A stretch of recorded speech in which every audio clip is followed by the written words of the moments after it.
So you're using these countries, who, by the way, largely subsidize this, to be clear, because they are happy to try and, cut us off at the knees. You use it to sell things that these people assembling them would never be able to afford to sell to American consumers while stripping them of job opportunities. Okay, got it.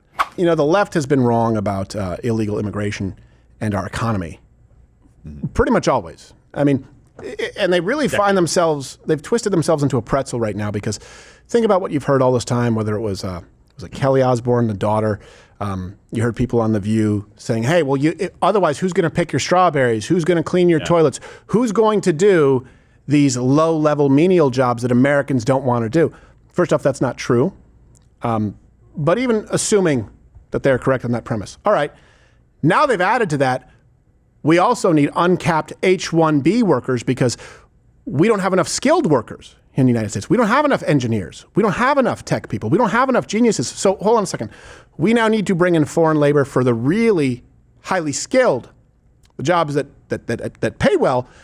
And we also need to bring in third world country aliens to this country to do the low-level task work. So really what they're saying is there are no jobs for Americans. Yeah, what do we do well? Right. And here's the point. It doesn't matter what you do well. It matters what you do cheaply. Yeah. And we are now at a point in this planet where we have to compete with slave labor. And we have to compete with slave labor that, by the way, is subsidized by foreign communist entities. But this is why the left finds themselves in a situation with young men voting for Donald Trump. So, well, hold on a second. What are my future prospects? Well, I can't really become an engineer because I'm going to lose it to some guy from Bangladesh who has 16 cars in his house where they sleep in bunks, and I'll just be told that I'm not good enough. Okay. Oh, well, I can't go work the fields. I can't go. The trades have been denigrated. I don't want to be a plumber. I don't want to be an electrician because I'll be looked down on. I should go to college. I get they're promising to forgive my student debt, but that doesn't give me any actual job opportunities. What jobs are we planning for the future to sustain this economy? The answer from the left is nothing. They don't have an answer. And this is sort of the basis of this debate between Donald Trump and Apple. And I know you can't bring all manufacturing back. I understand that we have to balance Americans wanting to have the affordable lifestyle that they have now, where they are much more comfortable than millionaires of centuries past, with still having some kind of a future in this country as it relates to sustainable employment. And President Trump went after the Apple CEO, Tim Cook, pretty hard this weekend discussing tariffs. Okay, it's only a congressman. It's a different congressman. They're all congratulating us. Is that an iPhone, sir? Yeah, it's lucky it is. Right? On Apple, you said this morning that if they don't make their iPhones in the U.S., you're going to hit them with a 25% tariff. Right. Do you have the power to tariff one single company? And why would you want to hurt an American company in that way? It would be more. It would be also Samsung and anybody that makes that product. Otherwise, it wouldn't be fair. So anybody that makes that product, and that'll start on, I guess, the end of June. It'll come out. I think we have that appropriately done by the end of June. So if they make that product. Now, again, when they build their plant here, there's no tariff. So they're going to be building plants here. But I had an understanding with Tim that he wouldn't be doing this. He said he's going to India to build plants. I said, that's okay to go to India, but you're not going to sell into here without tariffs. You know, the iPhone, if they're going to sell it in America, I want it to be built in the United States. And just think about that question. She goes, why would you want to do that to an American company?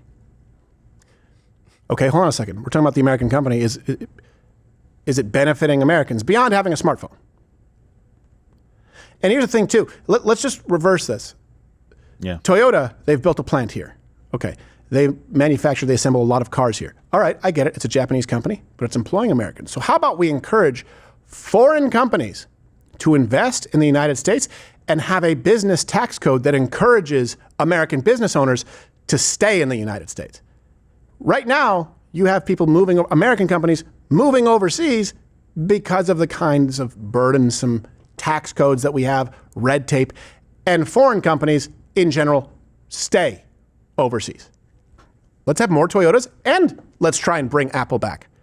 How about we start with that? President Trump reiterated on Truth Social, he said, I have long ago informed Tim Cook of Apple that I expect their iPhones that will be sold in the USA be manufactured and built in the United States, not India.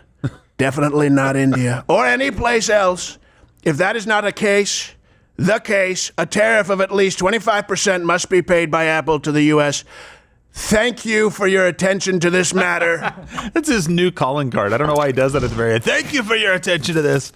It's like, I just threatened you. Make it happen. Think about this now. Donald Trump can post on Truth Social, and it's just as impactful as posting it on Twitter or Facebook. This is the beauty of places like Rumble and alternatives. President Trump has been very clear, and as it relates to Tim Cook, he was in no mood to play games or negotiate. Hello, Mr. President. This is Apple CEO Tim Cook. Mr. Cook, or do you prefer Captain? Mr. President, I'm not a captain, so... Because that would be so neat, wouldn't it? Be very neat. Captain Cook at the helm, can you imagine? Do you have a moment to talk about Apple and the tariffs? Love him. Honeycrisp, Gala, Red Delicious, so delicious, and so red. Like the election map. Do you like a Red Delicious apple, Captain Cook?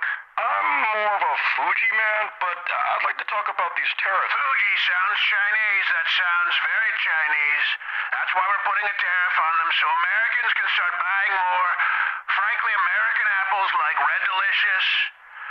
Granny Smith for some, more of a Democrat's apple, frankly. Sir, I think you're confusing your apples here. Wrong. Granny Smith apples are like Democrats. They're sour, they're bitter. Nobody likes them. Mr. President, can we please talk about the tariffs on the phones now?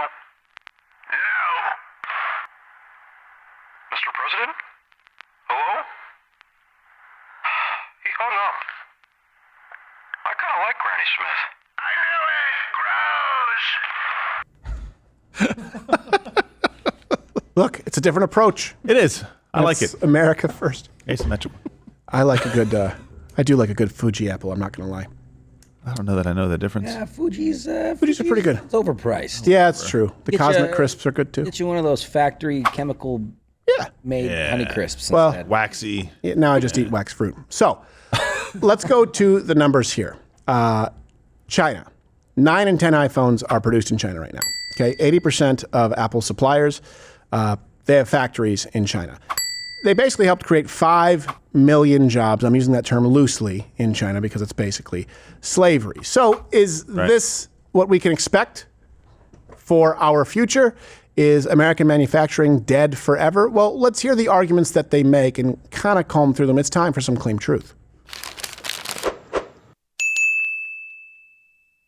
So here's the claim that you will hear Mr. Cook make. First claim, that there is just not enough skill in the United States for these kinds of tasks. There's a confusion about China that, and let me at least give you my opinion. The popular conception is that companies come to China because of low labor cost. I'm not sure what part of China they go to, but the truth is China stopped being the low labor cost country many years ago. And Fact check misleading, we'll come back to it. That is not the reason to come to China from a supply point of view. The reason is because of the skill and the quantity of skill in one location and the type of skill lots of it children. is. Like the products we do require really advanced tooling. Tiny And hands. the precision that you have to have in tooling and working with the materials that we do are state of the art. And the tooling skill is very deep here. You know, in the US, you could have a meeting of tooling engineers and I'm not sure we could fill the room.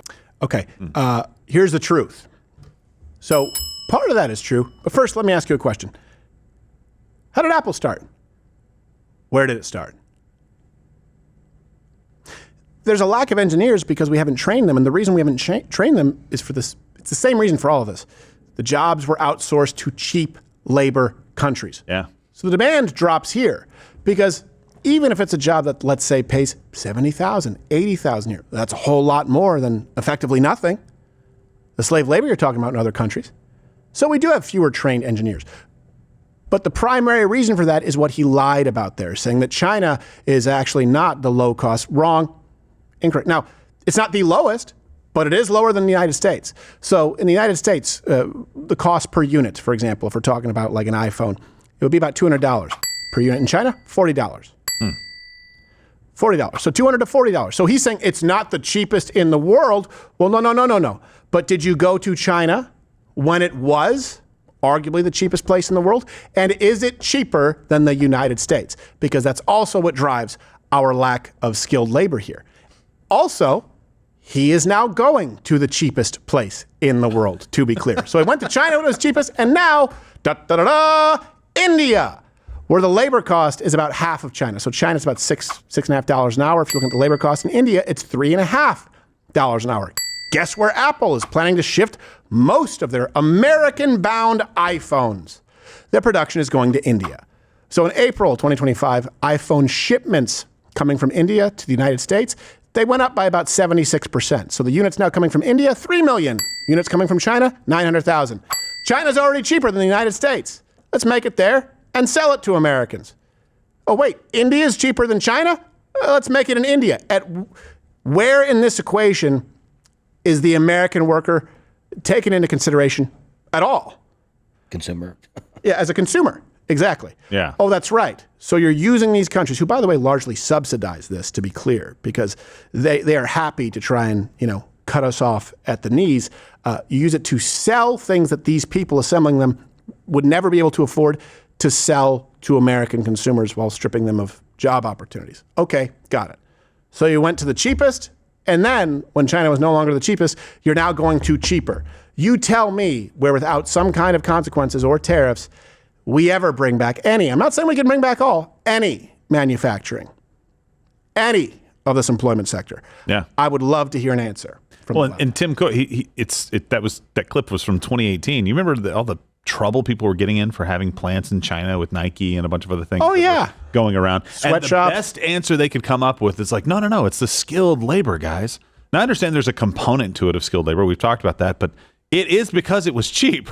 That's why people went to China. It was cheap. You had a lot of labor. And listen, some of the stories that Lane was telling us where they basically hire these people seasonally and bring them in. Yeah, we'll get to that. Basically, yeah, it's insane. Yeah. It's insane. Well, this brings us to the next claim that they make as well. Hold on. Come on, in all seriousness here, the idea of manufacturing onshore here in the United States, that's a fairy tale. It's never going to happen. You had a note out early on saying it's a fairy tale to move production back to the United States. What do you think the administration is after here? What can Apple do? Yeah, I mean, it's a Pinocchio story, a fairy tale. The reality of actually having iPhone production in the U.S. Because in my opinion, that would take 4 to 5 years, 20 or 30 billion, even to move 15, 20% of the supply chain. Do it. And then if you actually produced iPhones in the U.S., you'd be looking at $3,500 iPhone. Now, I don't necessarily know that I believe their costs, and I'll get to that. I believe it would increase the cost, certainly. They're not taking into account some of the efficiencies that could be created. They're not taking into account some of the savings that also could take place. But here's the truth, okay? You're not just comparing the American worker to a worker in China. No. You are comparing the American worker and consumer, by the way, to a slave. It's slave labor. Yeah. That is what is creating your phone in China. It'd be fine if you were talking about a free market and a place where people are actually working of their own volition. No. In China, they live under the thumb of the communist regime. Chinese workers are not paid for a full year. They basically move to cities during the busy season to live in campus dormitories, and then they go back to their crap hole where they receive no benefits, no health care whatsoever. I saw that movie, 12 Weeks a Slave. There you go. Yes, 12 Weeks a Slave. And by the way, here's actually the New York Times giving a legitimate reason, citing this for Chinese labor. Here they are saying, young Chinese women have small fingers, and that has made them a valuable contributor to iPhone production because they are more nimble at installing screws and other miniature parts in the small device. Yeah, so you're really valuable to the communist Chinese government, who will subsidize this manufacturing and pay you about $3-4 an hour. They also do what a man says. Yes. Oh. I said tiny hands as a joke. Turns out it's true. It's absolutely true. No, that's what they meant by skilled labor. No. Yep. Huh. Well, here's another truth. Absolutely. For you. Truth number 2 is the manufacturing can be moved back to the United States over time, at least some of it. Until 2004, Apple was manufacturing most computers sold in North America here in the United States. In other words, Apple was created by brilliant people in the United States under a system that affords them the right, the ability, or recognizes their right to build a business and to benefit, to enjoy the fruits of their labor. Yeah.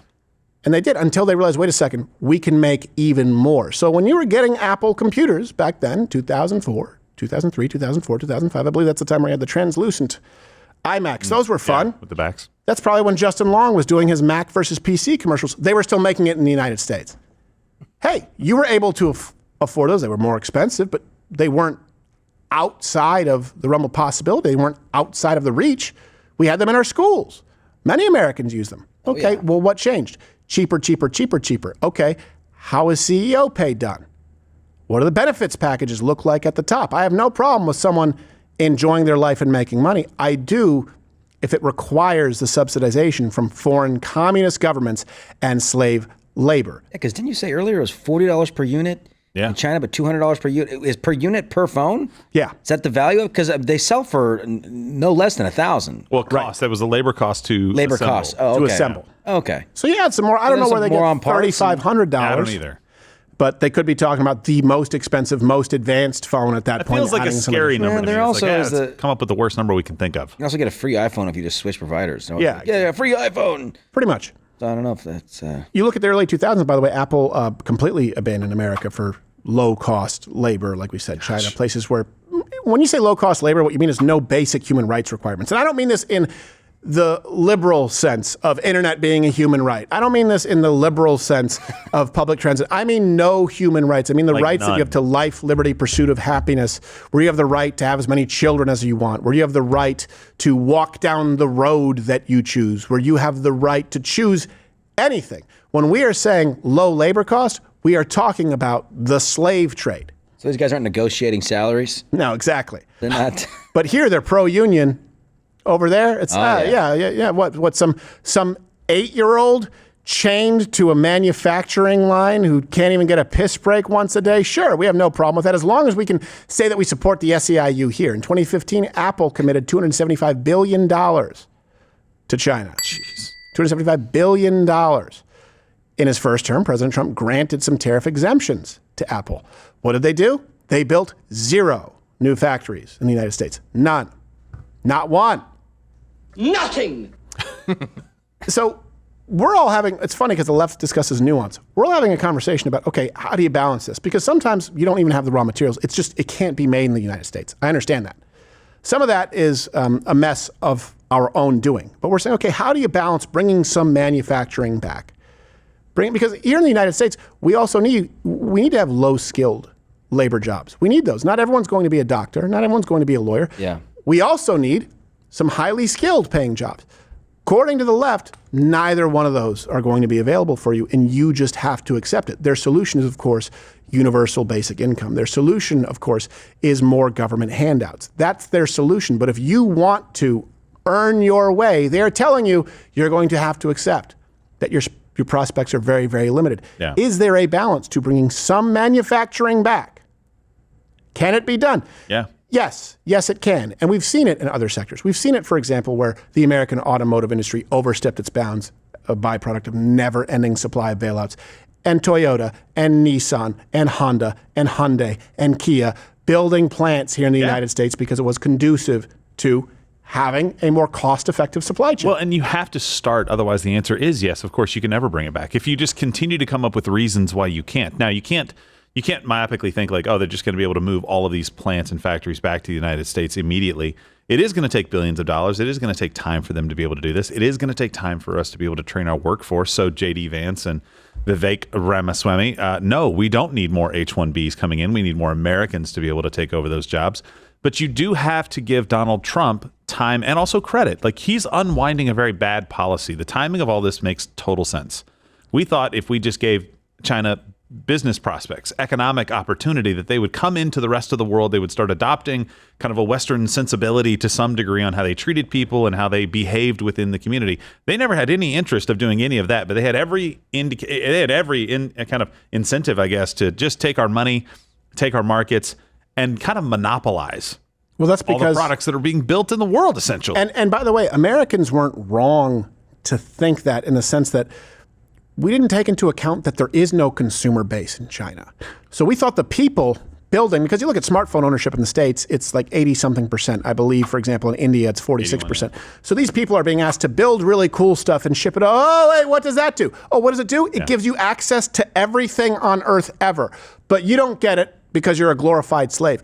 If they actually had a free market, if they actually had a consumer base in China or even in India, guess what? You could expect that. It's the Communist Chinese Party. It's the overlords who make sure that those people are happy to eat their bugs. They're happy to build this stuff and ship them to Westerners where we can live a life of decadence and basically plot our own demise. Yeah, I mean, it just you can't get rid of all of it. Like, we should have done a better job of making sure that some of our capacity stayed. Yeah. Because, 5 million jobs potentially created over there. That's Apple saying that, but could we use that here in the United States over the last decade? Would that have been a nice number to have of additional jobs here? Would it be better if we had so much opportunity for engineers here in the United States to do this kind of stuff that our universities were just churning them out by the thousands every single year, tens of thousands, hundreds of thousands to fill all the jobs?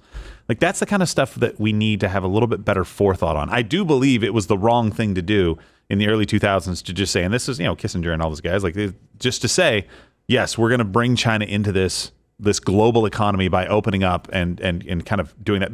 If only, not even for the cost, if only for the human rights part of it. Right. These companies are going over there and trying to use this thing as cover, like, oh, this China is fantastic. Like Lane said, they're burning down factories in China because they're being kind of, shortchanged on wages and stuff. Apparently that's happening all over China right now. But what you see from Chinese propaganda is essentially like very technically advanced cities or things that make you think, oh, man, they must be doing really well. Much like you'd see in North Korea, except they got one place that they show you, and then the rest of it's just, gulags. But after that, China's just showing you that, like, best foot forward. That's it. How about not even technically advanced cities? Those videos and pictures you see from China and these cities, they're always at night because all their buildings are lit up like jingle trucks. Yeah, which is kind of cool, I'll be honest. How about this? Mastered LEDs. We don't do business, and we don't allow American companies to do business with communist nations. How about that? Let's start with that. In other words, if there's a place in South America that wants to come into the new Western freedom world, great.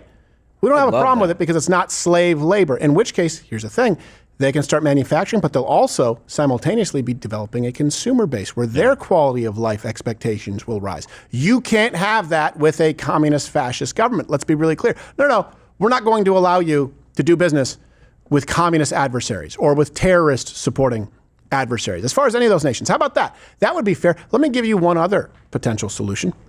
You guys remember the Green New Deal? Yeah. Green New Deal, where it basically put a bunch of sanctions and it basically was going to be a bunch of self-flagellation here in the United States doing nothing with the rest of the world. Hey, how about this? I don't know if you know this, but manufacturing in China or in India and then shipping, which is, by the way, a far dirtier process where they don't have any semblance of recognizing an EPA or something to that equivalent. They're sailing, right? Yeah. It's dirtier. It's more dangerous. And then it has to be shipped on giant shipping containers overseas across the ocean to get to the United States. It requires a lot of energy as well. We could apply the same thing to oil. How about, because this didn't exist in the Green New Deal, and I would like him to label it this and challenge the left to vote against it. Instead of tariffs, call it a carbon tax. I've heard that before, right? China's responsible for 30% of global emissions. They're basically opening a new coal plant per day. India, one of the worst polluters on earth. So, okay, on top of if you're going to manufacture in these, especially when you come here and demand that we purchase carbon offsets and demand that we effectively subsidize electric cars here and demand that we put taxes and some kind of punishment, for example, in California on gas-guzzling cars and SUVs. Okay, how about instead of punishing the, by the way, very environmentally conscious American consumer, how about we punish the countries on which we are reliant, and they're reliant on us as a consumer base, who flagrantly disregard any and all environmental standards? Hey, sure, you can go to China and do it, but until China meets the carbon emission standards, until India meets the carbon emission standards, we're going to hit you with a tax. We're also going to hit you with a tax for anything that has to be shipped overseas that could be made here in a more environmentally efficient way. They're not tariffs. It's a 50% green tax for manufacturing in China and India. Let's call it that and dare the left to vote against it. Comment below. That's my solution. I think it would work. They'd still do it. They'd still vote against it, but I would love to hear those excuses. Yeah. I would love to see that on CNN. Do the standard tariff, the standard reciprocal tariff, and add more on China and India and say, this is a carbon tax. Yeah. You guys reduce, and you just tell them to reduce it to, you know, basically a per capita rate of the United States, which they can't do for many, many decades. And until you hit that, you have an additional 20% carbon tax. Start cleaning your shit up. Hey, let's get Europe on board too. Yeah. Hey, Europe, do the same thing we're doing. Yep. They'll never do that. You guys are green, right? Paris. Yeah, we have Paris to bring Accords or whatever it was. We have to bring them into the new century, because if we all immediately stop all of our consumption here, it still wouldn't be a drop in the bucket, assuming you believe the climate change is going to be the end of us all. Assuming you believe that narrative, well, what's the left doing about the worst offenders, China and India? Let's do that. Let's start with that. All right. Well, and if you want to win over those Gen Z voters even more, their number one issue was the economy. There you go. There you go. There you go. You've just helped make it possible for them to have the American dream that people had in the 1950s post-World War II. And they can't argue it's for the greater, because they always argue with the climate, like, well, we know that these cars are going to be more expensive, but it's for the greater good. Yeah. Well, we know that energy costs are going to be more expensive, but it's for the greater good. Well, we know that the costs of goods and services, we know that these taxes will, we know that gas prices will go up, but it's for the greater good. Okay. Your iPhone and tchotchkes that you buy made in China, those costs are going to go up, but it's for the greater good, to protect Mother Earth. Hey, if you're still watching this, you may be one of the 6 million or so subscribers on YouTube who is, for one reason or another, I don't understand it, still here. So back in the day, I would say click one of these videos and subscribe, but really just head on over to my channel on Rumble. Follow me there. I'm live 5 days a week, 11 a.m. Eastern, and I actually say the things that I mean to say. On YouTube, it's everyone here is kind of neutered, really, and there's just a general lack of testicular energy, but I mean that in the heterosexual way, mostly.